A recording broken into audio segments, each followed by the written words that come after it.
Olá, amigos, é muito bom tê-los aqui mais uma vez e sejam bem-vindos ao culto da Igreja Central de Maricá.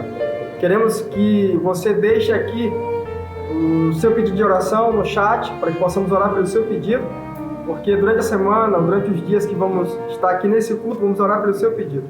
É muito bom tê-lo aqui nesse culto, que Deus realmente possa abençoar você e que a pregação possa realmente chegar ao seu coração, que esse é o nosso desejo. Tudo que fazemos durante todo esse nosso trabalho vai ser com muito carinho, com muito amor para você, espectador, e também os amigos que nos assistem nessa noite.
Boa noite a todos, muito bom estarmos mais uma vez na casa do nosso Deus para assim meditarmos na sua palavra. Convido você que está aí sentado no seu lugarzinho em sua casa, no seu sofá, no seu banquinho, a abrir sua Bíblia em Mateus no capítulo 8, o verso de 1 a 3. A nossa mensagem é: que tipo de adorador nós somos? Qual tipo de adorador nós somos? Jesus está ali, pregando, falou muitas coisas no capítulo 7 e falou dos fundamentos das duas estradas, dos falsos profetas. E ele chega aqui agora no capítulo 8, versículo de 1 a 3, nos diz assim: Ora, descendo ele do monte, grandes multidões o seguiam. E eis que um leproso, tendo se aproximado, adorou-o, dizendo: Senhor, se queres, pode purificar-nos. E Jesus, estendendo a mão, tocou-lhe, dizendo: Quero, fica limpo.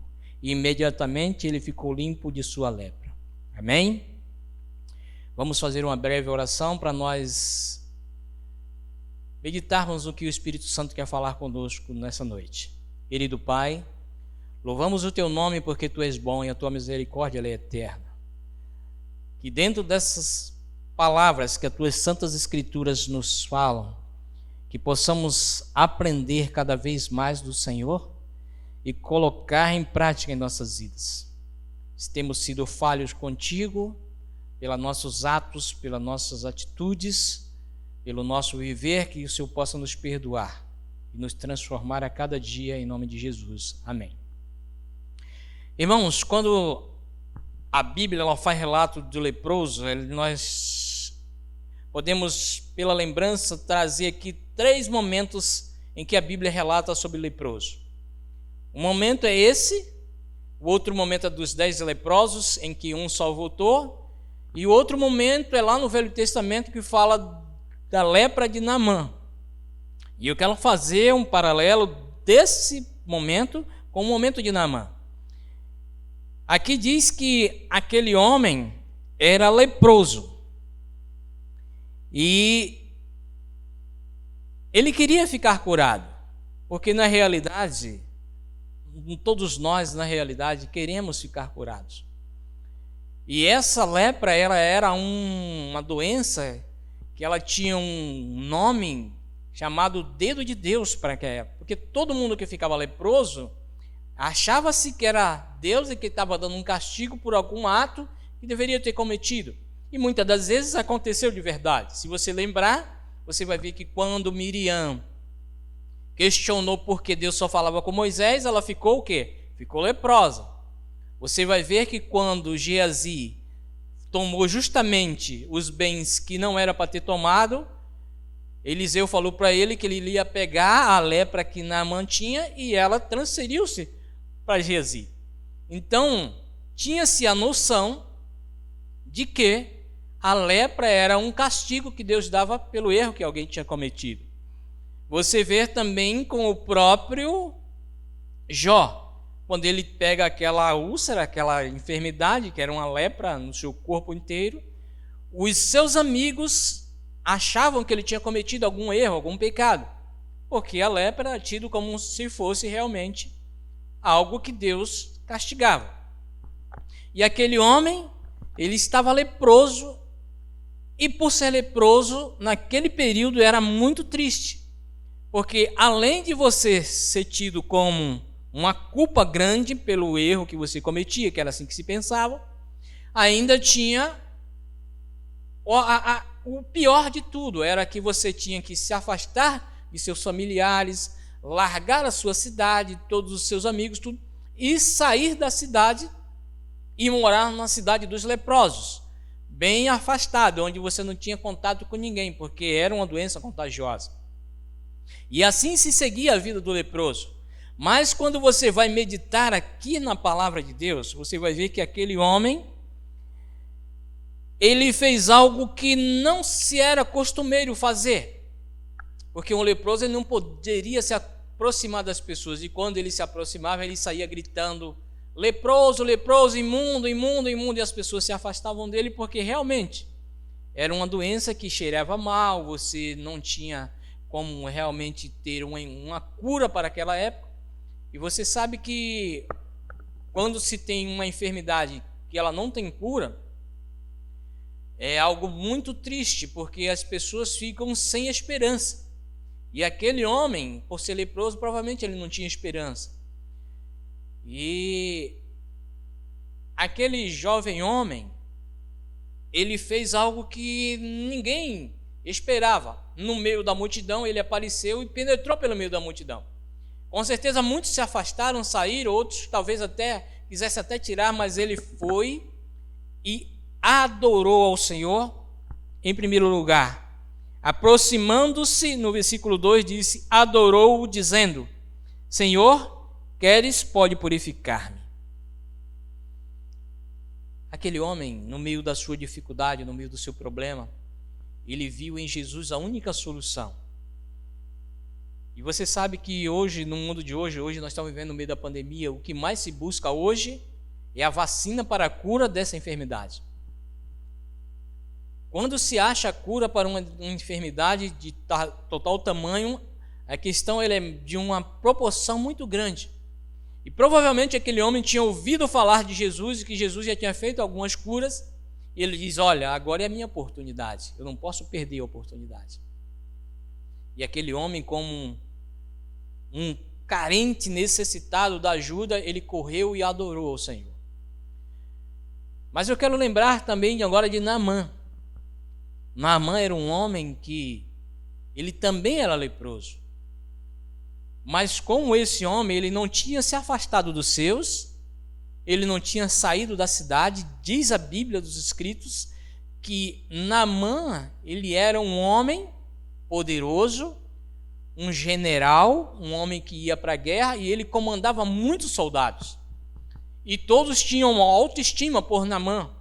por conhecer, por ele ser algo de uma influência muito grande. Mas, porém, a Bíblia diz assim, porém, Naamã era leproso. Imagine só, no meio dos seus soldados, no meio das pessoas onde ele andava, ele era tido como um homem normal, um homem comum, porque ele usava uma capa que cobria a sua lepra. Mas, quando ele chegava em casa, podemos dizer, a sua capa caía. E como diz o tema da mensagem, que adorador nós somos. E hoje muitos vivemos numa hipocrisia muito grande. Na igreja, somos uma coisa. E onde vivemos, no nosso lar, com nossos vizinhos, no nosso trabalho, somos outra. Vivemos com uma capa. Uma capa que não determina quem realmente somos como adorador. Aquele leproso demonstrou o que realmente um adorador é. Um adorador é aquele que aproxima-se de Jesus, se prostra e adora.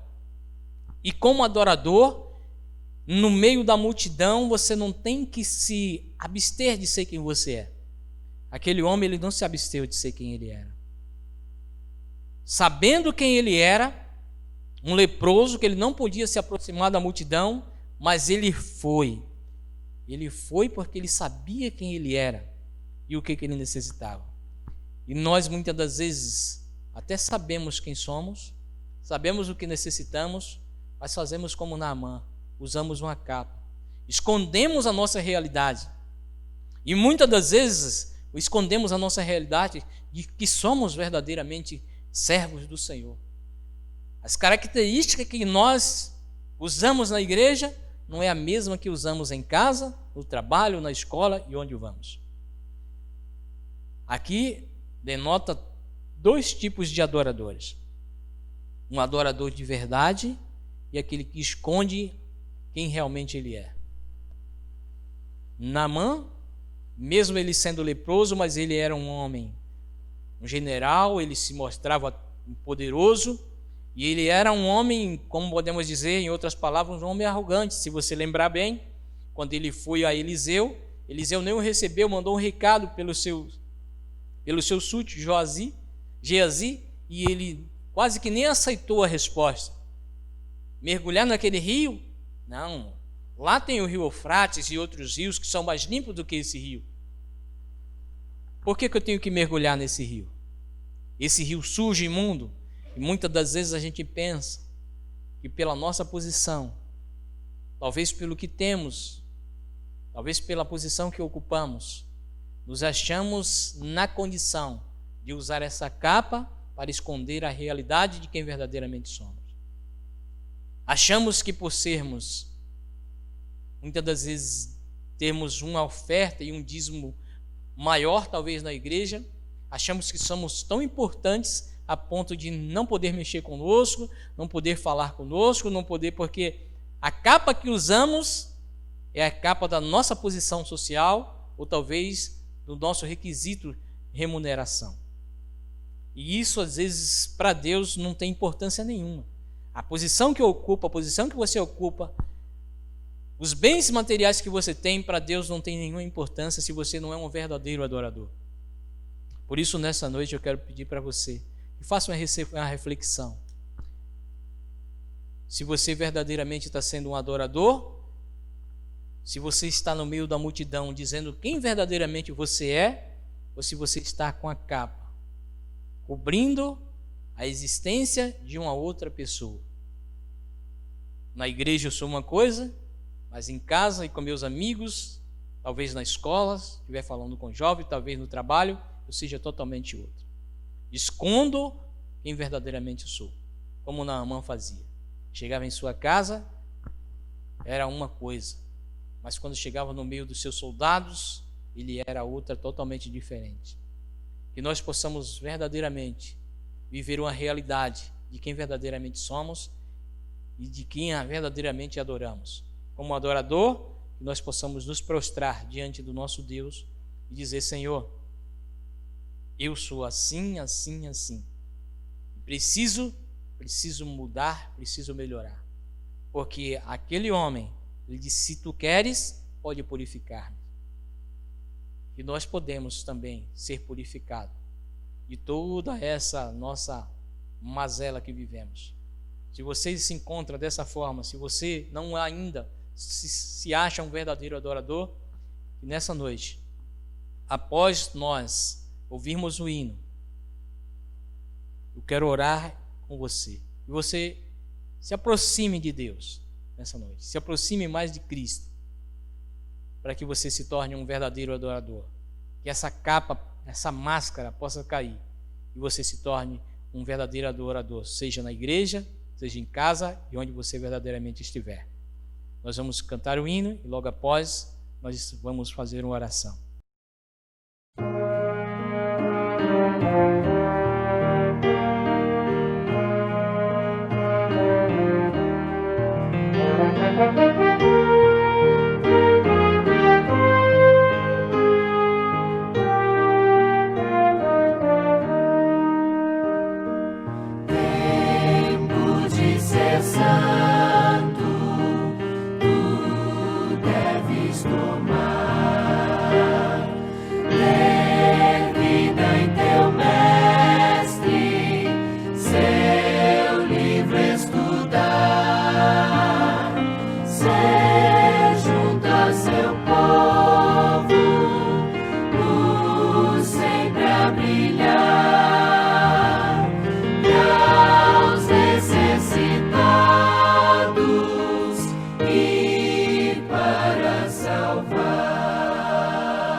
Vamos orar em nome de Jesus. Peço a você que feche os seus olhos. Vou te pedir algo especial. Vou pedir para você que você pegue a sua Bíblia, feche a sua Bíblia, se coloque ela. Se você estiver sentado, bote no seu colo, põe a mão em cima dela. Nós vamos orar porque ela é aqui a palavra de Deus, a que transforma, que modifica, que nos instrui, nos orienta, que nos corrige. Põe a mão em cima de sua Bíblia e nós vamos orar. Querido Deus, louvamos o Teu nome pela Tua graça, pela Tua misericórdia. Pedimos, Senhor, que o Senhor nos transforme, nos purifique. A Tua palavra diz que sem santificação ninguém verá o Senhor. E possamos ser santo como santo Tu és. Que a nossa vida não seja uma vida dupla, uma vida de máscara, de capa, mas que possamos ser o verdadeiro adorador. Que possamos verdadeiramente nos inclinar diante de Ti e dizer quem verdadeiramente somos. E também mostrar para pessoas que nos cercam, seja na nossa igreja, seja na nossa casa, seja no nosso trabalho, na escola, onde quer que formos, que nós possamos também ser verdadeiros adoradores e mostrar que somos verdadeiros servos do Senhor. Que o Senhor possa brilhar por intermédio de nós, na nossa vida. Que possamos, Pai querido, ter a face do Senhor em cada um de nós. E possamos demonstrar, Pai querido, que o mundo ele precisa de verdadeiros adoradores. Que nós possamos verdadeiramente nos entregar e nos tornarmos servos fiéis. Que possamos testemunhar onde formos. Dá-nos a Tua paz. Que nessa noite o Senhor transforme a nossa vida, o nosso ser, em nome de Jesus. Amém. Deus nos abençoe, uma boa noite. Que a graça do Senhor possa nos acompanhar sempre. Olá, queridos irmãos da Igreja Central de Maricá. Ficamos muito felizes em ter vocês aqui conosco durante esse culto, mais esse culto, né? E só lembrando a vocês que os cultos da Igreja Central de domingo e quarta-feira são sempre às 19 horas. E você pode acessá-los através dos nossos links que vão estar disponibilizando, tanto no canal do YouTube, como também no WhatsApp de cada um de vocês. E eu peço que vocês compartilhem esses vídeos, porque é importante a gente evangelizar tantas outras pessoas. E não esqueçam de curtir e também se inscrever no canal. Porque quando você se inscreve, o que acontece? Quando nós tivermos uma mensagem nova, você já vai receber no seu celular. Então você não precisa se preocupar que sempre que tivermos uma mensagem nova da Igreja Central de Maricá, você vai ser notificado. Fique com Deus e que possamos ter a cada momento a presença do Senhor em nossas vidas. Amém.